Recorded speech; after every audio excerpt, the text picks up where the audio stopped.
Vale, duro. Sí, hola, buenas noches, ¿qué tal? Bueno, muchas gracias primero de todo por venir al teatro en pandemia y triples, cuádruples gracias por además quedaros a un coloquio con el equipo artístico de Quitamiedos.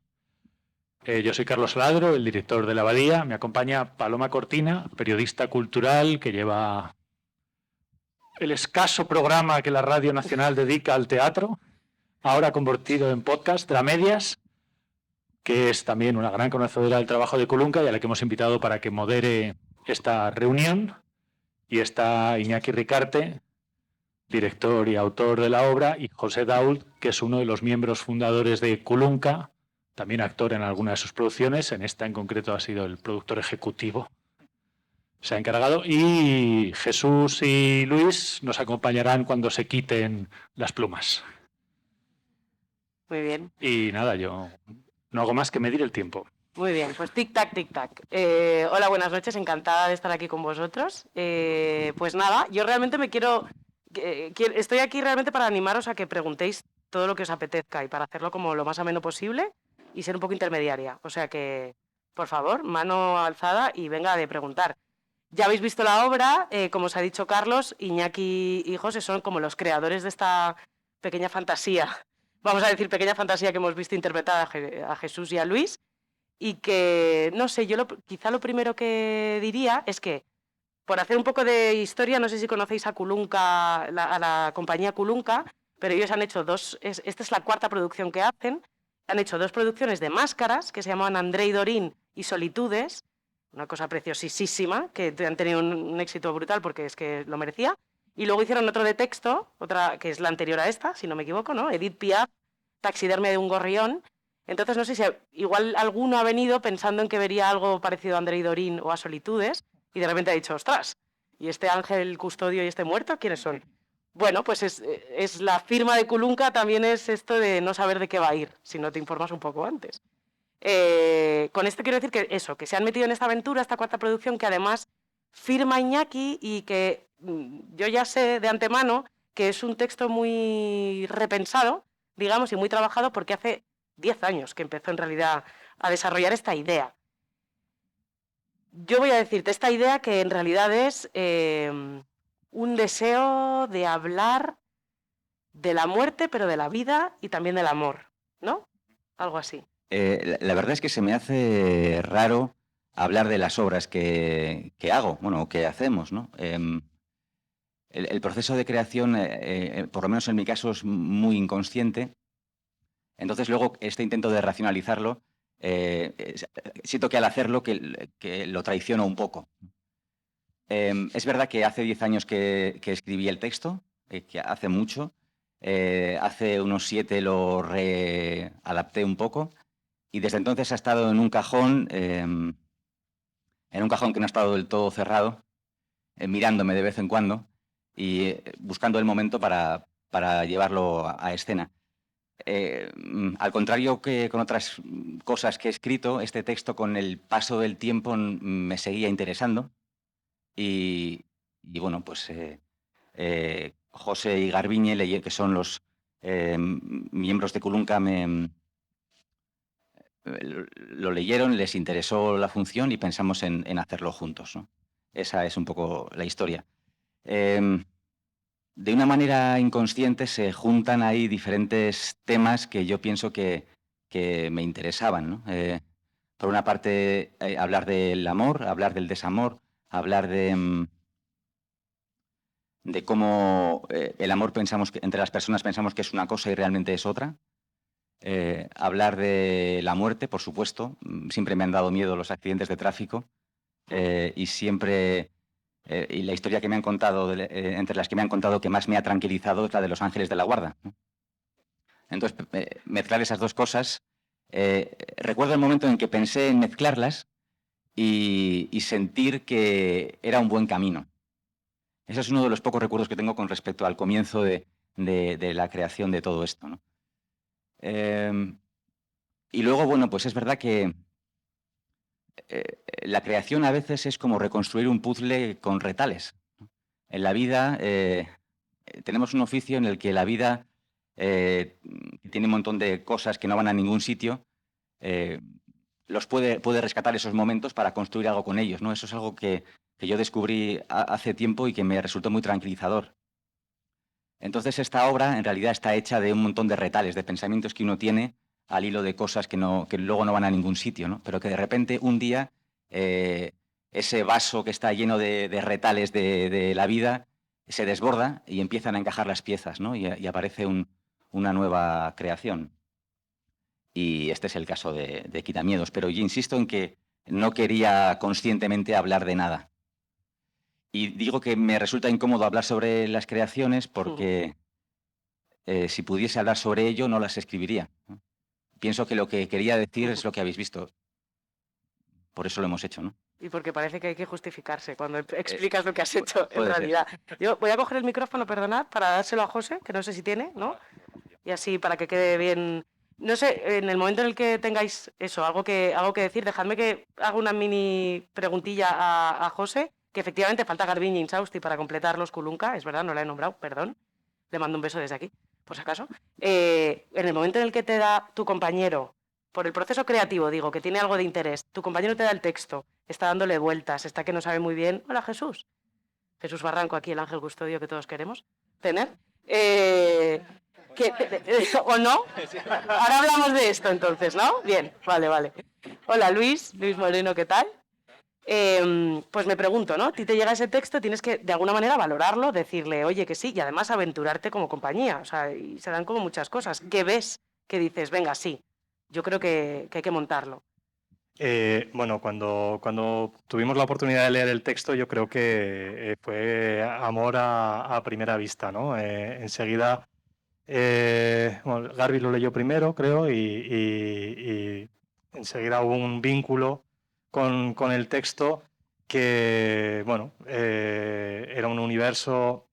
Claro, decir que el universo de Iñaki y el de Kulunka tienen semejanzas es que es el mismo. Quiero Claro, decir, eso piedad, claro, ¿no? Sí. somos Kulunka. Entonces, el sello, claro, de todo lo que hagamos, pues estará en él.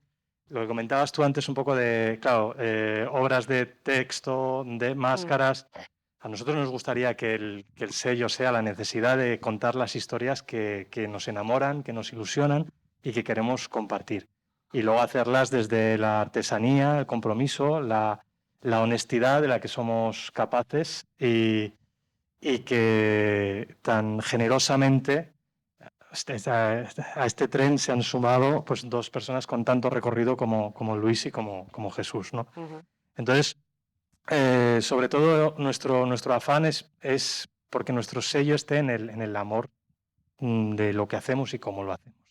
Luego las propuestas que lleguen, los textos que llegarán, pues bueno, ya veremos, ¿no? Que estamos abiertos a, ¿no? Claro, sí, a que ocurran cosas. Lo que pasa es que, bueno, obviamente la familia Kulunka hay unos determinados miembros con los que, pues, bueno, son las primeras personas a tener en cuenta, ¿no? Y el texto, bueno, pues el texto sí, cuando nos lo pasó Iñaki, pues yo creo que le animamos, disipamos un poco sus dudas, ¿no? Con respecto a la posibilidad y necesidad de hacerlo. Fue antes de la pandemia. Fue antes de la pandemia, sí. Y bueno, nos fue fácil, o sea, fue una decisión fácil de tomar y de embarcarnos en ello, ¿no? E ilusionante, sobre todo cuando las cosas, bueno, pues despiertan ilusión. Bueno, no sé si quieres ya preguntar algo. Quería saber la fecha del octubre de 2011, es cuando terminaste el escrito, el guión. Sí, responde a eso y la fecha no la cambié porque, bueno, porque hoy en día con todo lo que ha pasado sería difícil no hacer una referencia y poner una fecha anterior a hace un año también era ya extraño, ¿no? Porque yo pienso que toda la parte que tiene que ver con la crisis económica, con el currículum de él que tiene que quitar, ¿no? Hay una serie de referencias a la crisis del 2008 que para mí, bueno, eran importantes y pensaba que no iba a ningún sitio poner la fecha de 2021 tampoco, no era necesario. Igual la gente puede pensar por qué, pero no va más allá, ¿no? No, es simplemente que era el momento en el que lo escribí. marcando que el momento en que lo escribiste se queda ahí. Lo sale en la obra y sabemos que fue entonces en octubre de 2011. Sí, efectivamente. Es un marco, ¿no? Vale, gracias. No me había fijado yo en lo de la fecha, es verdad. No lo he pensado. Para mí se diluía, efectivamente. Bueno, pues sí, ya tenemos aquí a Jesús y a Luis, que a lo mejor también nos generan un poco más de preguntas, ya que los habéis visto dejándose la piel, dando vida a estos dos personajes. Dejadme que os pregunte cómo llegáis al proyecto vosotros. Cómo, ya sabes, cómo se pasa el casting de Muerto y de Ángel Custodio. ¿Luis o Luis? Pues con una llamada de Iñaki, proponiendo directamente esto. Nos vimos en un bar un poco después y yo venía en bici, en una de esas bicis del ayuntamiento, y la bici se partió por la mitad. Uy, eso es una señal. Sí, en una calle se partió la bici por la mitad y yo aterricé con la cara. Wow. Se partió el cuadro, que es bastante raro en una bici de hierro. A lo mejor no tanto en una del ayuntamiento, pero No nos ha pasado alguno, pero... en una de hierro, pues en principio parece raro. Y llegué media hora después con la cara así, me atendió el SAMUR y... Sí, sí. Yo no sé si tenía alguna duda en ese momento, Iñaki, pero yo creo que después de eso ya fuimos para adelante. Y dije, eres... Sí. Y fue exactamente así, la verdad. Y entonces así cada noche ya pues te arrean un... ¿no? Y ya fenomenal. Me pegan entre todos, y para que lo recuerdes. Y Sí. se ahorran en maquillaje. Bien, bien. ¿Y tú, Jesús? En mi caso, que yo conocí a Iñaki haciendo un espectáculo del clásico que se llamaba En esta vida todo es verdad y todo mentira. Y conversábamos mucho, Iñaki y yo, sobre nuestra vida, sobre el arte teatral. Siempre teníamos preguntas existenciales dentro de las giras o en camerinos. Y de pronto él me habló que él tenía una pieza, pero que en ese momento yo no la leí. Una pieza sobre un ángel caído, bueno, y que él quería trabajar, que a lo mejor pensaba en algún día, y de pronto después de un tiempo ya me dijo, Joa, ¿te acuerdas de aquello que te hablé? Y me lo propuso, y leí la pieza, y la verdad que no sé si el casting es por esas conversaciones. A mí lo que me pasó es que desde el momento en que te conocí, ya no podía imaginarme al Ángel con otro actor. Y hasta que tú y Luis no dijisteis que os apetecía hacerlo, no nos pusimos en marcha. O sea, una parte fundamental para este proyecto era dar con los actores para hacerlo, porque no es una función nada fácil. El texto es muy frágil. No lo digo como algo bueno, al contrario, me hubiese gustado ser capaz de hacer algo un poco más estable, pero no he sido capaz. Entonces hacía falta encontrar unos actores que fuesen capaces de sostener, ¿no? Esto. Y tanto Jesús como Luis eran actores que nosotros admirábamos desde hacía mucho, porque les hemos visto actuar en un montón de sitios. Y cuando dijeron, para nuestra sorpresa, que se animaban a hacerlo, pues fue el comienzo de todo, ¿no? Yo no sé si a algunos ha pasado viendo la obra. Yo cuando salí de verla, después pensándola y tal, pensé, ostras, si me quedo solo con el argumento, digamos, ¿no? Es decir, un hombre tiene un accidente trágico de tráfico, un poco cacofónico esto que acabo de decir, pero bueno, trágico de tráfico, y lo que veo es el encuentro con su ángel custodio en el momento en el que se está enfriando el cuerpo, ¿no? En ese tránsito hacia la muerte. Pensé, madre mía, qué obra más friki, ¿no? Ha generado Iñaki Ricarte en este caso, en Quitamiedos. Y sin embargo, luego quizás sea como la más reflexiva que hayáis hecho, porque creo, en Kulunka, bueno, la más reflexiva, sí, porque al final le estáis dando vueltas, la más filosófica, diría. No sé si alguno de vosotros lo piensa o tiene alguna pregunta con respecto a esto, pero a mí me parece una obra muy filosófica, porque os preguntáis cosas como muy profundas, en un tono alcanzable, quiero decir. No sé si quieres decir algo con respecto a esto. No, no lo sé. Vale, perdona, que no veía. Bueno, solo quiero decir que la obra pues es friki, no lo sé si es friki, es ciencia ficción. El punto de partida. Sí, el punto de partida. Hay una cosa que dice, que leí una vez a Luis Landero, que le preguntaban que cómo se documentaba él para sus novelas. Y él dijo que escribía novelas en las que no le hacía falta documentarse, ¿no? A mí me pasa un poco igual, porque no me quiero comparar con Luis Landero, por favor, pero me pasa igual en el sentido de que no soy experto en nada, no soy un experto en ángeles de la guarda, leí un poco sobre ellos, pero a mí lo que me divierte también de este oficio es que nos podemos inventar las cosas, ¿no?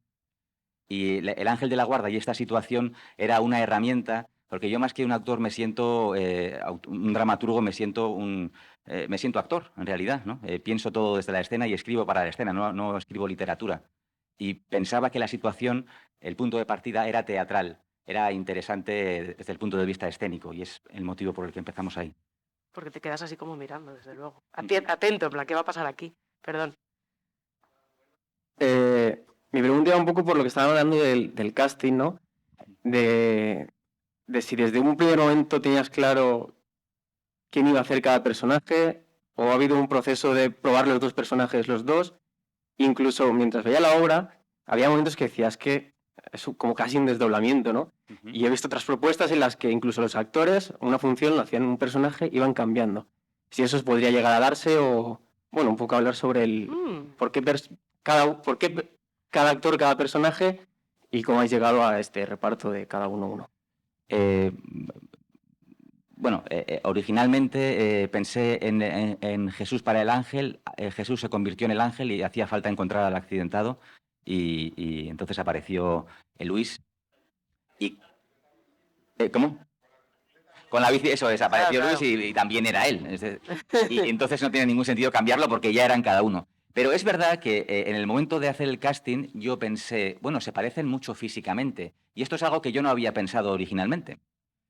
Pero bueno, pensé que había algo, aunque el público, había algo que se percibía, que era que, bueno, que se parecen mucho el uno al otro y que así como sucede con los dueños que se acaban pareciendo a sus perros, pensé que tal vez un ángel de la guarda está tan en el otro que puede acabar pareciéndose, así como se dice al principio que usa el mismo zapato de tanto pisar sus huellas, quizás de llevarlo al extremo uno puede acabar pareciéndose físicamente, ¿no? Y esa idea que no está dicha en el escenario, tal vez quede algo de eso, ¿no? Y entonces me parecía elocuente que fuese así, ¿no?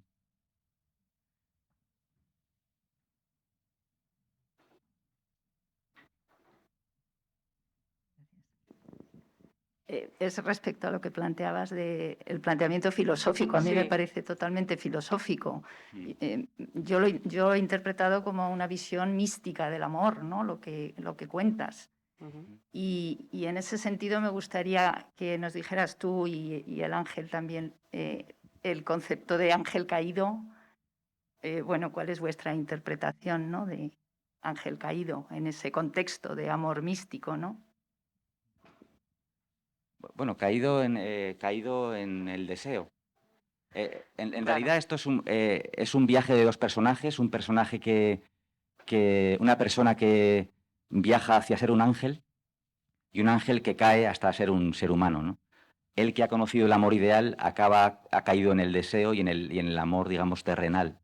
Y él entiende que eso es una traición porque aparece, digamos, en el momento importante entre elegir entre yo y el otro, ha elegido yo, ¿no? Eso es al final. Y el ángel caído, hay una de las versiones de la literatura, ¿no? es sagrada, que dice que en el momento en que Dios presenta a los arcángeles a su hijo, les dice que le quieran tanto como a él. Entonces, el arcángel que más quería a Dios, que era Lucifer, le dice que él no lo va a hacer porque eso supondría dividir el amor que siente por dos y que él no iba a dejar de quererle todo lo que quería. Entonces Dios lo que hace es decirle así, pues bueno, pues aquí tienes la puerta y vete, ¿no? Entonces se convierte en el ángel caído. Y a mí me gustaba mucho eso de que fuese el ángel caído por amor, ¿no? Porque abres los periódicos y cuántas barbaridades se hacen en nombre del amor, ¿no? Esa es la pregunta, eso es lo que a mí me... Entonces hablar de eso de una manera también tangencial o metafórica me parecía interesante, ¿no? De alguna manera, cuando yo estoy encarnando este símbolo, esta alegoría, o yo qué sé, o a lo mejor una ¿cómo se dice? Un heterónimo, pues sí. Intuyo que el espectador es el que tiene que hacer la labor que tú has dicho, mística. Porque el problema está en que el ángel no ha sido capaz de sostener el concepto del amor por el deseo. Claro, es verdad que muchas veces nos preguntamos, Iñaki y yo, si es que es posible el amor generoso, absolutamente. Si es posible ese amor, yo no sé si ideal, el amor absolutamente entregado. Ahí se supone que no solamente en la literatura, en nuestra cultura, se supone que la madre tiene ese tipo de amor, que el padre puede, que un hermano, que un amigo, pero siempre hay un punto, un momento en el que el yo, el ego, entra. Padre más, ¿no? ¿Cómo? Hay un momento en que le dices que más se acordará. Tu padre lo va a pasar peor. Sí. Sí. No la madre. Sí. Bueno, ahí, claro, es que lo que Hay una pasa en reivindicación la historia de... Se sugiere, hay como varias tramas, ¿no? Lo que tiene que ver con la biografía del accidentado, ahí se cuentan con muy pocas cosas, se intenta hacer como construir una especie de mosaico con pocas piezas, ¿no? A mí de repente me parecía sugerente él que ha tenido una relación, por lo menos por lo que se cuenta, complicada con su padre, ¿no? Porque lo que sabemos de él es que lo que más le gustaba la foto que más le gustaba de él es la de la orla, porque consiguió acabar la carrera y él estaba muy orgulloso de ello y para él eso era un motivo de vergüenza porque no se sentía un gran estudiante, ¿no? Pero luego cuando muere se propone que quien lo pasa peor es el padre y eso, bueno, yo en la vida lo he visto, que las cosas que no se arreglan en la vida luego pesan, ¿no? Y bueno, y no era más que un sugerir eso, ¿no? Mm. Y que claro, y aquí estamos, pues eso, hablaba yo de lo filosófico de esta obra porque efectivamente se habla de cosas muy absolutas como son el amor, la muerte, que no puede haber algo más absoluto, creo, y con respecto al amor, que era, creo, una de las intenciones también montando Quitamiedos, querías profundizar precisamente en eso, en esa idea que apuntaba Jesús, ¿no? Del amor ideal.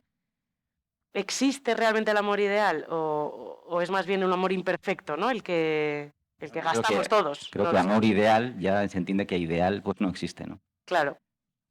Pero una cosa que apunta el ángel en algún momento, creo también, y que le hace ver al muerto, que es que no tienes nombre, te tengo que llamar muerto o accidentado. O Luis, si quieres.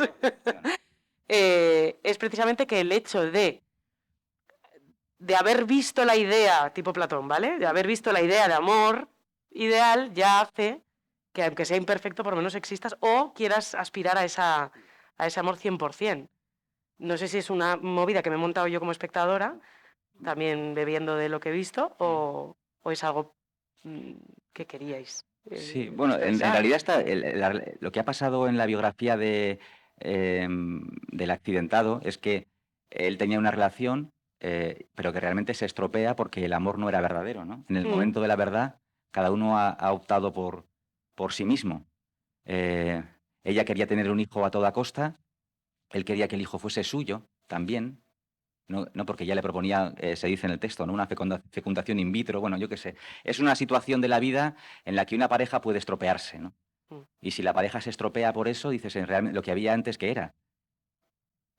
¿No? Es una pregunta como de... A veces me da un poco de vergüenza porque es un poco ingenuo, pero al mismo tiempo me parece muy profundo, ¿no? Porque no se resuelve. Yo al menos no tengo la respuesta. Pero también me parece que es interesante que en el momento en el que estamos en esta transición entre la vida y la muerte, él empieza a hacer el tránsito y empieza a defenderla a ella. Hay algo que ha comprendido. En cambio, él tiene celos de ella y le defiende a él, ¿no? Porque están haciendo justamente el viaje inverso, ¿no? Es de Ikerne Jiménez, que es una figurinista y escenógrafa extraordinaria. Hemos podido trabajar con ella en otros montajes. Y bueno, las luces también son maravillosas, de Javi Ruiz de Alegría, y el espacio sonoro es de Luis Micobo, que es también otra maravilla, desde mi punto de vista.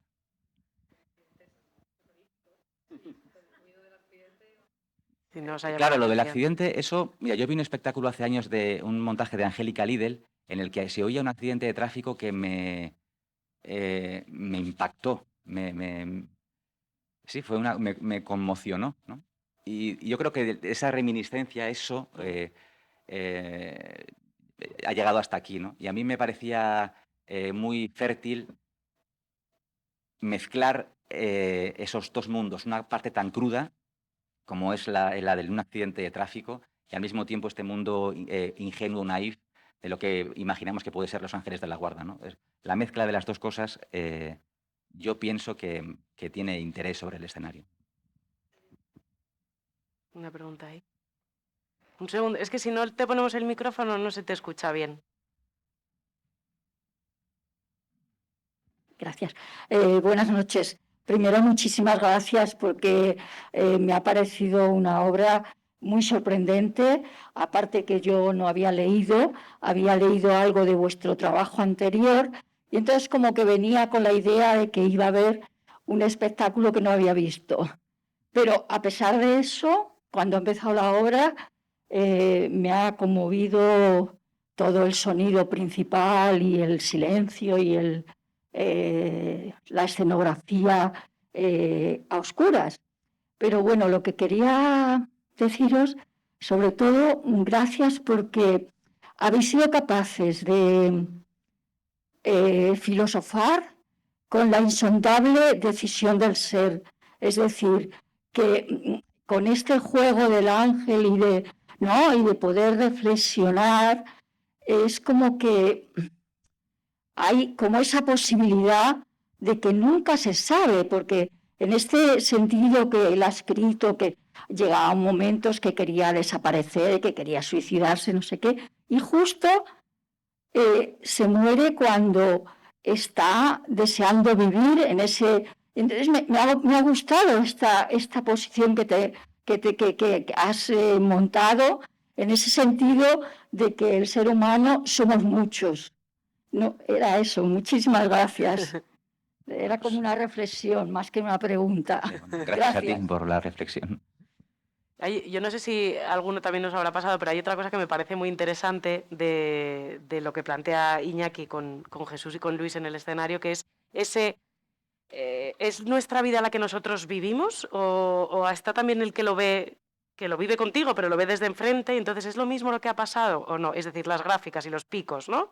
¿Los picos son igual para todo el mundo? ¿Qué ha pasado aquí? No sé si a lo mejor el personaje de Luis es el que más extrañamiento tiene que aparentar, ¿no? Precisamente con esos picos de las gráficas que le ha hecho el Ángel Custodio en esos 39 años de cuidado que ha tenido. Y me parecía muy real, ¿no? También, no sé si a ti te ha pasado, Luis, a la hora de preparar también el personaje así, y ese extrañamiento que tiene que hacer de, no fue un gol tan guay, no fue de cabeza, no, pues es que fue un poco accidentado. Ese revisar tu propia vida. A mí esa es la parte que yo vivo más de la obra y que más he vivido de la obra. La parte que tiene que ver con el misticismo del amor. Yo como personaje lo vivo menos, Claro. lo pienso como persona, como intérprete desde fuera. Pero la parte que yo más he vivido es la que tiene que ver, o lo que me parece que sugiere el texto de Iñaki, con una especie de fraude de la existencia. Claro. O sea, yo vivo la obra de una forma más existencialista que filosófica o mística como actor, porque en la revisión de la vida de este personaje le han hecho trampas todos, ¿no? Hasta la persona, las trampas llegan hasta la muerte. Sí, ha ido perdiendo trabajo, alegría, que es un poco lo que pasa en la vida, que vamos perdiendo, sobre todo la vida, lo siento ser así, pero la vida es pérdida, ¿no? Y es hacerse a asumir las consecuentes pérdidas. Asumir las consecuentes pérdidas. Madurar es asumir las pérdidas, Sí, ¿no? sí. Ya. Ir perdiendo salud, personas cercanas, amores, Tiempo. personas queridas, tiempo. Y sobre todo en este momento en el que están los personajes, ¿no? En los 40 y tantos, ¿no? Que esa esa conciencia es mayor, porque uno ya tiene conciencia de lo que ha perdido hasta llegar a los 40, ¿no? Y también sabe lo que perderá de ahí en adelante. Luego la tensión en esta edad es la mayor de todas, ¿no? Con la conciencia de la pérdida. Pero es que este personaje, aparte de ir perdiendo amores, admiración o cariño de su padre, que bueno, que también es importante, me imagino, ¿no? El balance en la vida es más bien escaso, pero es que hacia el final, que ya ha perdido también la mujer y todo, y cuando ya recupera un poco la ilusión por vivir simplemente por la hermosura de la vida, ¿no? Como dice esta mujer que estaba hablando de arriba, entonces es cuando se muere. ¿Por qué? Porque quien le tiene que ayudar, su ángel de la guarda, ¿no? En este juego sobre la mitología judeocristiana, ¿no? Su ángel de la guarda no le protege y no le ayuda. Y le tanga también, ¿no? Digamos. Le tanga. Yo sobre todo vivo esa idea de fraude de la vida.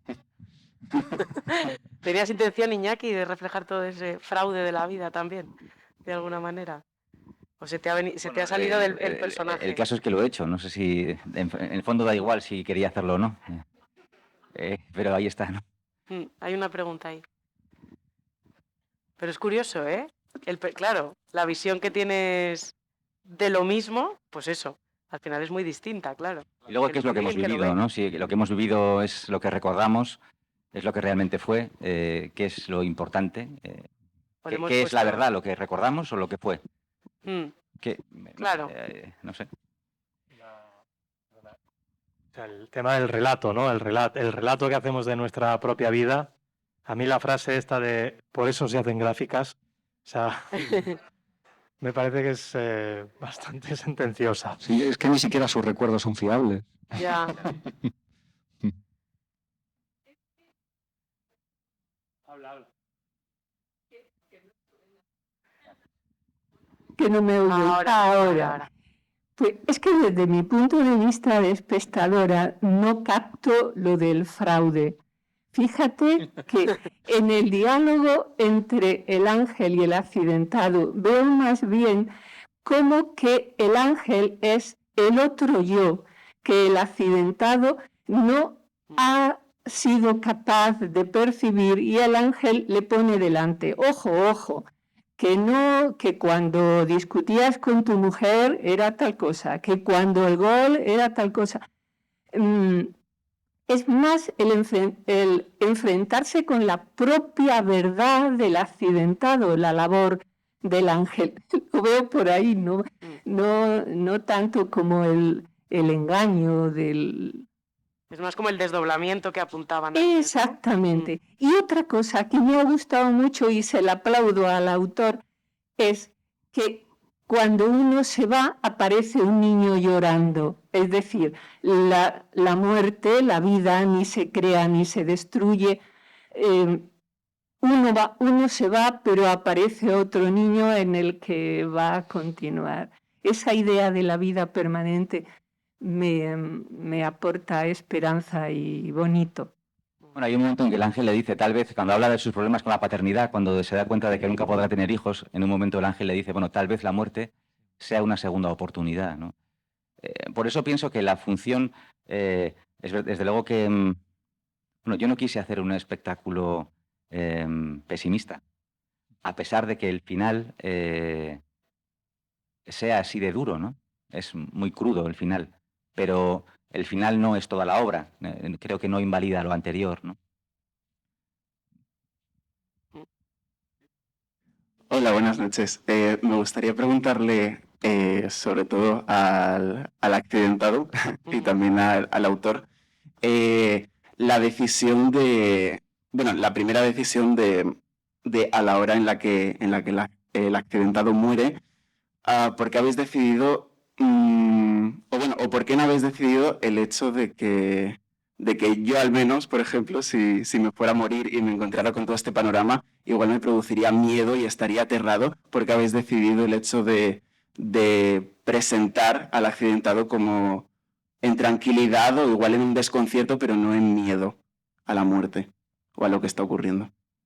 Esa es una buena pregunta y yo lo que pretendía, había un momento que no me interesaba mucho, que era un personaje diciendo, ay, me he muerto, qué socorro, ¿no? O por lo menos no me interesaba mucho empezar desde ahí.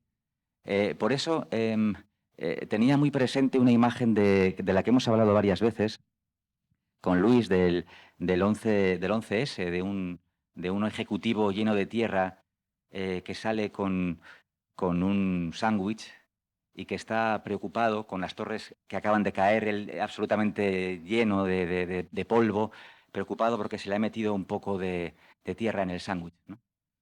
Ese estado me parecía profundamente teatral y que nos servía como punto de partida para ir cayendo en la cuenta y postergar el momento de la conciencia. En realidad, el viaje del accidentado es poco a poco. En un momento dice, es que no toque, no aterrizo, no me cae la ficha, me lo dicen, pero es como si fuese de aire, como si las palabras me atravesasen. Y es más adelante cuando aparece, digamos, esa conciencia y cuando empieza, digamos, a hacerse preguntas incómodas para el ángel, ¿no? Es una cuestión dramatúrgica, pero me parece que el estado de shock inicial es reconocible y era un punto de partida más teatral y más interesante. Luis. Sí, es que a mí me pasaba lo que tú dices al principio, ensayando y al leer la obra. Y me costó un poco ir entendiendo lo que me proponía Iñaki, que no tenía que ver con un realismo de la situación, sino que los personajes eran un instrumento simbólico para contar otras cosas que no tenían que ver con la situación dramática que se planteaba en principio, ¿no? Que tú lo lees y parece que hablan, pues yo qué sé, de los estudios que ha tenido, de la mujer que ha tenido, y parece que ahí hay una cotidianidad, pero en el fondo, y que puede ser resuelta mediante una interpretación realista, en la forma en la que yo antes explicaba lo del fraude y tal, si sigues un poco como el proceso del personaje. Pero en realidad hay una segunda capa que al final es la primera y la que más le interesaba a Iñaki, fue lo que me ha ido costando a mí un poco salirme de una apariencia de realismo para ser un personaje que representa una simbología. Y entonces, en todo ese principio que uno podría decir, pues me he muerto, ¿dónde está mi ojo? ¿Qué pasa con...? No, en realidad él sale como en un vacío, en una pérdida de toda... es difícil de explicarlo, ¿eh? Pero como he salido yo hoy, no salgo todos los días igual, pero algunos días creo que me acerco más. Sí. Perdona, yo creo que lo que mejor lo define es el estado de ausencia, que es una paradoja en sí mismo, estar ausente. Y hablábamos mucho de eso, de estar ausente, estar y no estar. ¿Qué es eso, no? Pues el punto de partida. Igual también puede tener algo que ver, estaba yo pensando en esa fragilidad que hablabas de la obra, quizás si decides empezar con lo más real o lo primero que pensaríamos todos, que es, coño, estoy muerto, ¿dónde está mi ojo? ¿No? Por ejemplo. Sí. Igual caes en un lado más cómico que no es el que buscas y la obra está como en ese... ¿no? En ese equilibrio justo de no caer en un sitio ni en otro, pero poder reírte un poquito. Ese ha sido el esfuerzo más importante en el trabajo, yo creo, lograr ese equilibrio en el alambre, que no se vaya ni a una cosa como claramente con voluntad de hacer gracia, ni de jugar una situación que puede ser... No, y estar todo el rato flotando en un lugar que no llegas a pisar del todo, pero que a la vez estás representando, estás evocando y a la vez representando. Y ese lugar ha sido y es... un vuelo de equilibristas, sí, que todavía seguimos trabajando en él. Sí, por eso decía que es muy frágil, pero ese punto en el que tú no decides qué es la obra, sino que tienes que pasar la responsabilidad al espectador, es lo que más nos interesaba. Porque si de alguna manera decimos que esto es una comedia, absolutamente, que lo podríamos hacer, estamos resolviéndolo. Y en el fondo lo estamos simplificando. Y cuando haces algo en el que hay una parte del público que se ríe, y otra parte del público que le extraña que otros se rían, yo creo que es cuando vas por el buen camino. O por lo menos es lo que a mí más me interesa. Oye, pues acabamos con una pregunta que se me ha ocurrido, que es muy simple y muy tonta, ¿eh? Se me ha ocurrido, no sé si por la primera que has preguntado tú de lo del desdoblamiento y por qué uno este papel y el otro este otro. ¿Haríais el del otro? ¿Os molaría? Un día solo, o sea, aunque no os deje el director, no sé si Yo lo he pensado alguna vez, pero yo también solo puedo ver al ángel en Jesús ya. Sí, me pasa como a Iñaki cuando habló con Jesús y escribió la obra. Yo solo veo al ángel en Jesús, la verdad. Y por no estudiar otra vez, claro. Sí, además. Sí. Ni me lo he planteado, le veo mucho a él, sí. ¿Y Jesús haría de accidentado? Yo a veces me lo he preguntado, ¿eh? O sea, me lo he preguntado. Me he levantado por la mañana en el proceso de ensayos. Joder, si ahora tuviera que hacer el accidentado. Y decía, venga, es un reto. O sea, es verdad, reconozco que hacer el ángel es muy atractivo en mi propia vida, en mi propia biografía, ¿no? Me imagino que para todos. Pero, y que eso también es un reto. Saber cómo hacer posible lo mítico, lo que está en la fantasía de todos, hacer un ángel, y encima un ángel caído, y la contradicción, ¿no? Pero sí, yo he pensado, ¿cómo sería hacer el accidente? ¿Cómo hacer el fracaso? Sí. O sea, el fraude, perdón. Bueno, por si acaso se vienen arriba, tenéis hasta el 14 de marzo para repetir, por si cambian los papeles y lo veis, ¿vale? Muchas gracias. Muchas gracias a todos por intervenir, por quedaros y por todo. Muy bien. Gracias.